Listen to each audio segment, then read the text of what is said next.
Hi, my name is Claire and I really like to knit. If you haven't been here before, I am an Australian Chinese knitter and I'm absolutely obsessed.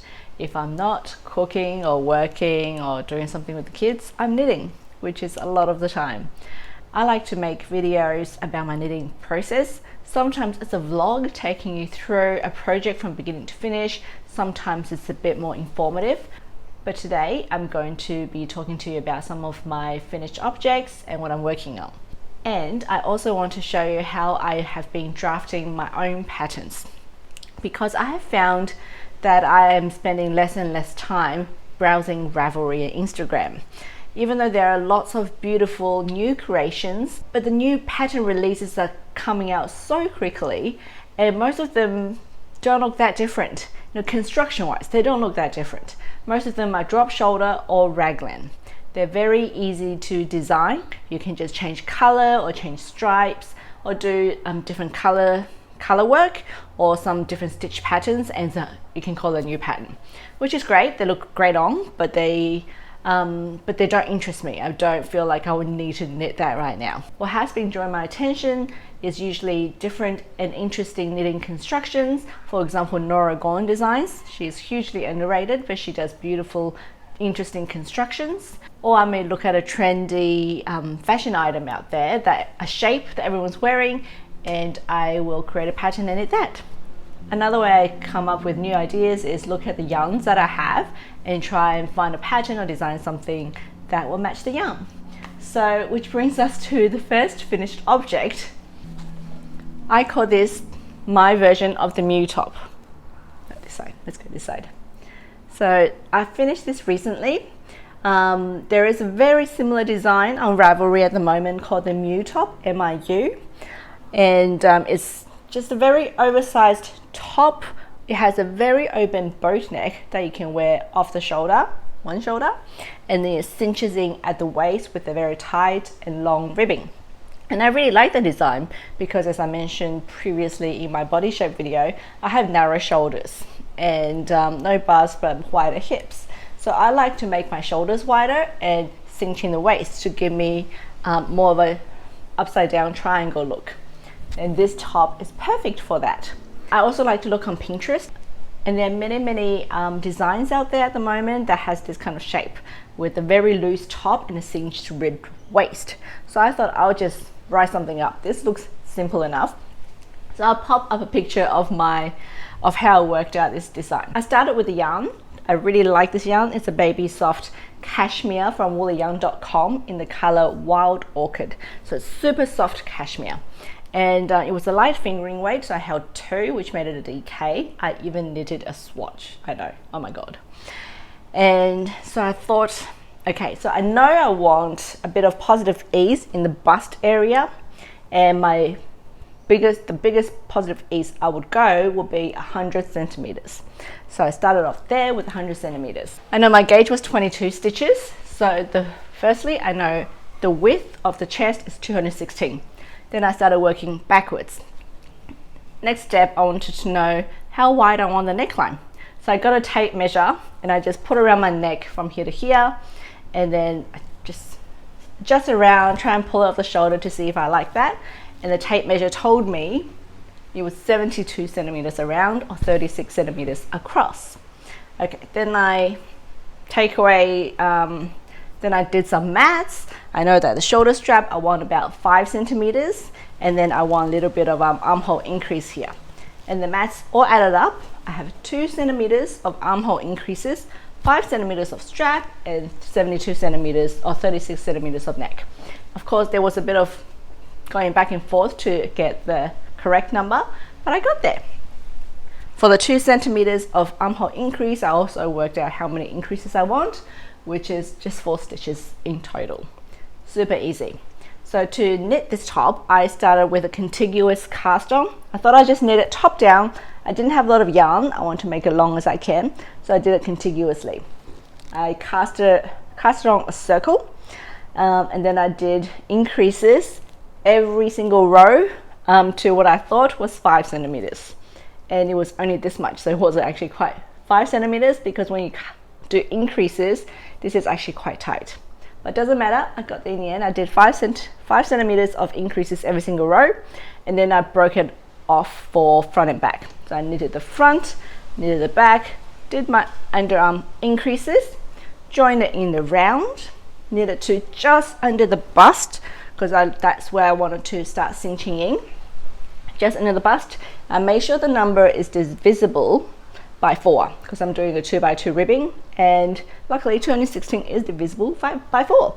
So I did my 2x2 ribbing. Oh, before I did the 2x2 ribbing, I also decreased every 3rd stitch, so reducing this by 33%, whatever that is, or whatever this is times 1.5 is that. So this divided by 1.5 is how many stitches I had there. So I decreased it, and to make it really cinched, and I did 2x2 ribbing, and you know what, it looks amazing.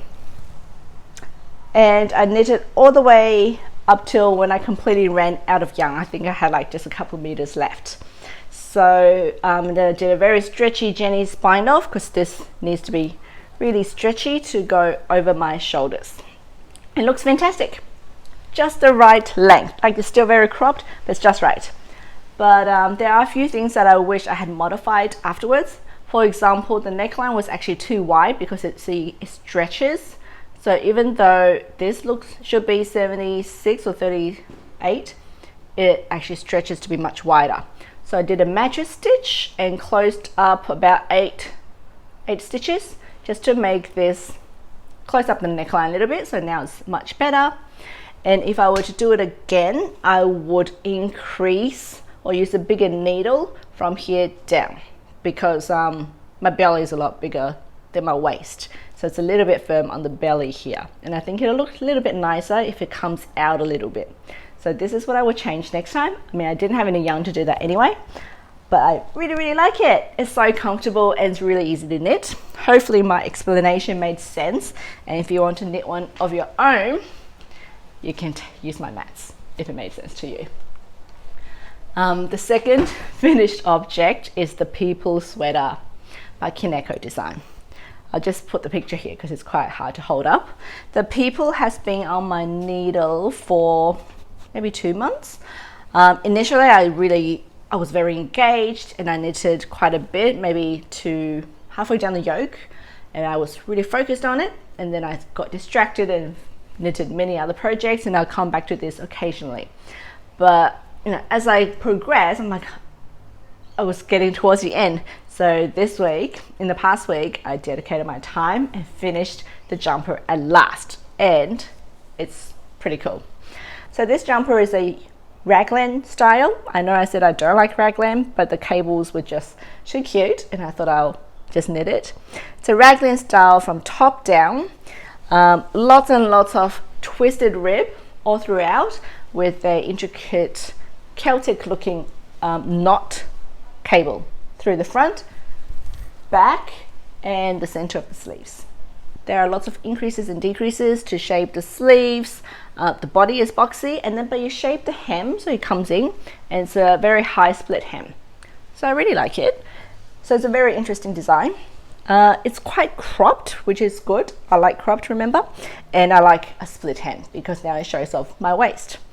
The few things that didn't work for me is the twisted rib made the sleeves very tight. I mean, it's supposed to be a warm sweater, being cable design, so that's all right, but it makes my arm look much bigger because the fabric is so thick. And of course, raglan doesn't do much for my shape. Luckily, it's cropped, but the body is actually really wide. I think it's maybe 120, which is more than my usual 110 positive ease. So the body is really wide, and the front looks okay, but the back actually hitches because it's so wide, which is quite annoying for me. If it wasn't a cropped jumper, it will actually drape nicely. Because it's cropped, it hitches, which looks really uncomfortable. So I haven't worn it yet because it's 30 degrees out, and I'm going to China at the end of the year, so I will try and wear it, and I think it'll be okay because I put a lot of effort into it, and I really do like this cable design. As I mentioned in a couple of videos, this beautiful yarn is just too close to my skin color, So I added a little bit of red accent, which brightens it up immediately. I love red. I've now done red accents on at least 3 jumpers just to brighten it up a little bit, because I'm a bright spring color palette, and bright colors makes me happy and makes me brighter, I think. And I also did a little red cuff here as well. So in my project photos, the collar looks a little bit different. I followed it and did a folded collar, but it was really wide. It was like this, and I didn't like it. So last night picked it, and I picked up 33% less stitches. No, I picked up 25% less stitches. I did 3 and 4 instead of every stitch. So it looks a bit better now and sits on the body a lot better. I just need to give it a bit of a steam. And I did a twisted rib neckline. And then I added another 4 centimeters to the sleeve, because by bringing the necking, it pulls the jumper up a little bit. So I made the sleeves a little bit longer too, and I just need to give that a steam. And then I'm all to go, ready to go for China at the end of the year. Of course, getting a visa for China. I'm in Australia now, have to get a visa to go to China, and the process is quite painful. So going through that. The yarn that I use for the people is woolly yarns. Still have a tiny little bit left. It's 60% merino, 30% cashmere, and 10% silk. But it feels quite hard. It's very papery almost. It's quite hard. I thought after washing it, it'll soften up, but maybe because it's a tight gauge with twisted rib, it hasn't really softened at all, and it didn't stretch. Merino usually stretches in the wash. This hasn't stretched at all. But I think it's going to be really warm, and it's not scratchy, so I can't complain. So that is my 2 finished objects. I have 1, 2, 3, 4 whips that I would love to show you. Whip number 1 is a self-drafted cardigan. So this is a beautiful yarn.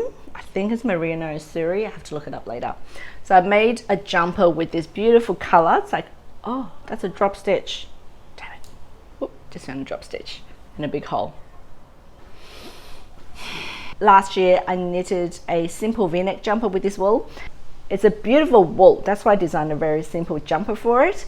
It's, you know, like this gray purple color with these beige sequins. It's just so special. Like, camera does not do it justice. So I made the jumper, but it wasn't quite right, and I didn't enjoy wearing it. I think it was the gauge is too tight, it's a little bit too short. I didn't have a lot of yarn, so I just used whatever I can. But it was a bit short, and it was hitching in the back, and it wasn't doing anything for me. So I've been thinking about what to do with it for quite a few months. And in my last video, I even talked about it. So now I've actually designed something, and I think it's going really well. I mean, I've knitted many parts of this many times. For example, the sleeve, I've knitted the sleeve 3 times now. So, but now they're finally done and they look great. This is the body. And I'm doing a fitted sleeve style.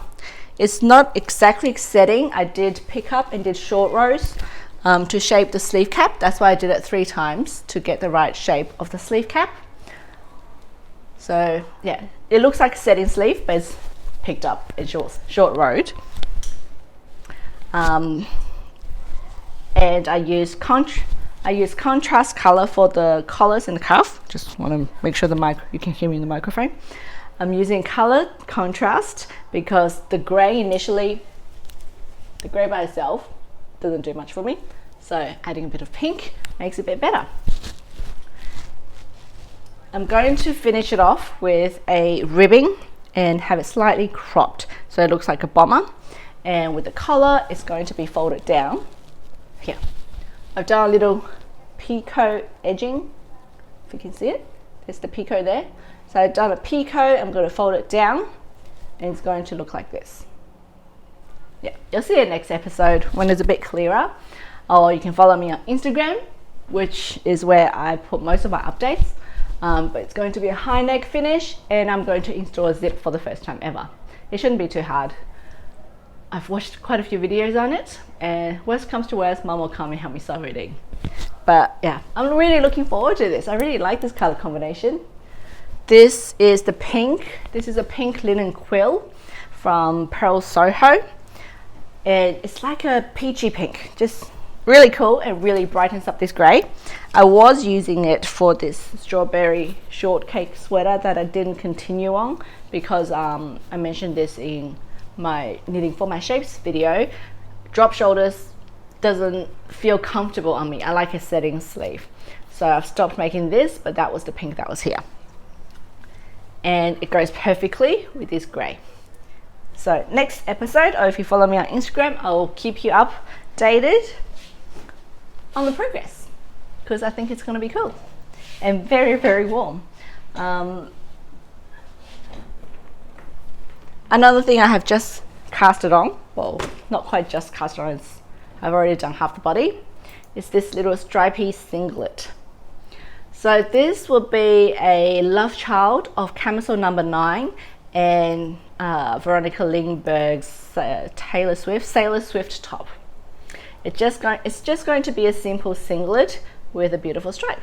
And I'm going to pick up the neckline and armholes and do a folded edge like camisole number 9, but the stripes are inspired by Sailor Swift top. Yeah. The yarn I'm using is Lebiana May Cashmere and Lamb's wool in the white, and the blue is a bit of leftover that is from Scotland. Can't remember. It's a beautiful Shetland wool from Scotland, and they're both leftovers. And because this top doesn't need a lot of yarn, I think it's going to be more than enough, and it's going to be lovely to wear. It will go with lots of outfits. So this is going really well. I just need to finish the body and the neckline. I just finished the ball of white, so instead of continuing on the body, I thought I'll do the neckline and the armholes first. So I know exactly what it'll look like and try it on as I go to get the length that I want. And look at my stitch stoppers. So good. The third whip is the test knit of the Luling cardigan. I'm in the middle of a row, so it's a bit hard to see. But this project, oh baby, it's a slow burn. It's a very complex cable pattern stitch repeat. I haven't quite memorized it yet. I think I'm almost there, but there are 390 stitches because it's an oversized cardigan. So it's a slow burn, and it hurts my hand quite a bit because there's so many twist stitches. It's non-stop. It's always a twist stitch or a seed stitch. There is no stocking stitch relief in any part of this. So I do have until December to knit this. I'm sure I'll get it done, especially once the deadline comes closer. But it's going to be beautiful, but it's not a fun knit. But I will finish it. So don't worry. And then my last cast on is another top by Nora Gone. In my knitting for my shapes video, my ladder cardigan got so much attention on Instagram, on YouTube. Everyone's asking me what is that green cardigan, and of course that is the ladder cardigan from Nora Gone's book. I've got the book back. The book is this: Knit, Fold, Pleat, Repeat by Nora Gone. The most underrated designer there is. I mean, I think anyone who's been knitting for a while knows Nora Gone, the new designers, but she has been around for a long time, and she has designed hundreds and hundreds of beautiful patterns. She's designed for Vogue knitting and everybody. The ladder that is in the book, and last time I couldn't explain the construction because it was so different, but there's a diagram here. So if you want to see what the construction actually is like, these are all the pieces. How interesting, right? And then you sew them together to create the ladder cardigan. That's why this book is called Knit, Fold, Pleat, Repeat. There's also some ideas on how to modify it. She's just so clever. Now I'm going to knit another cardigan from this book, and it's the Georgia. So it's another beautiful cardigan using worsted weight yarn, and it's got this flared sleeves. It's got a rolled neckband, so you actually knit another 9 centimeters that way, and then you roll it in and stitch it down. And it's supposed to be A-line, but I won't knit it A-line because I don't need to add to my hips. That's what it looks like. I'll just knit the body straight, and these are the cool sleeves. It's pretty cool. And here's some more ideas for modifications. This book is really, really good, especially if you like interesting designs. So what I have started is not a lot, this much. This is what I've done. It took a while for me to find the right yarn because I didn't have a nice worsted 16 stitch gauge yarn. Most of mine are DK or fingering. Pattern called for more plump yarn, and you use this 2 colors. But what I'm going to do, I'm just going to use 1 color. It's actually 2 yarns combined together. And surprise, they're from woollyyarn.com. And they are this 2. I've combined navy and black before and they always turn out beautifully. So I'm going to do it again. This one here has this beautiful blue sheen and lots of hairy bits sticking out. It is 55% merino, 25% viscose, 15% alpaca and 5% poly. So I guess all the fluffy bits are alpaca, and the color is called navy peony mixed with Turkish coffee. It's got a bit of shine in it, that's the poly, so pretty. But that's only a sport weight. So I going to add this black, which is 90% merino and 10% cashmere. It feels kind of like this one. It's quite papery and rough. It's not a soft merino cashmere at all, but I think this is something that'll hold its shape, because I feel like woolly yarns are things that it's left over from machine knitting, so it's got to be a bit more durable, right? But these 2 mixed together creates a beautiful color fabric, if you can see there. Yeah, it's beautiful. And for a cardigan, using this really cool yarn combination and the interesting construction, it's going to be something I'm going to want to wear all the time. So yeah, once I finish my bomber jacket design and finish the neckline on my Sailor Swift / Camisole number 9, I'll be able to focus and dedicate a bit more time to this one. And that's it. I only have 4 whips. How good is that? Of course, I have lots of plans, lots of ideas in my head, and I'm stopping myself from casting on anymore because I get overwhelmed and I get frustrated. Nothing is finished. That's because I'm knitting on so many things. I knit 2 stitches on this one and I knit 2 rows on that one, and nothing ever gets done. So I'm going to limit myself to 4 whips and hopefully get some finished. Yeah, definitely. It's now 4:30 and I'm about to go out to a 50th birthday party, and it's a golden hour theme. So outside is almost golden hour, which is the best time in the day for filming. Hence, I'm filming right now. The lighting is not too bad. And I don't know how you dress for golden hour, so I've got this beautiful silk dress. So I'm wearing this beautiful dress by Cardigan. She's an Australian designer who retired, I don't know, 15 years ago. And this is one of her last collections. It is 1 out of 90 dresses ever made or something. And yeah, I think it's golden hour befitting, don't you think? Otherwise, thank you so much for watching me ramble on about my knitting. If you like this kind of video and you want to follow along my knitting journey, make sure you subscribe. And thank you again, and we'll see you again next time.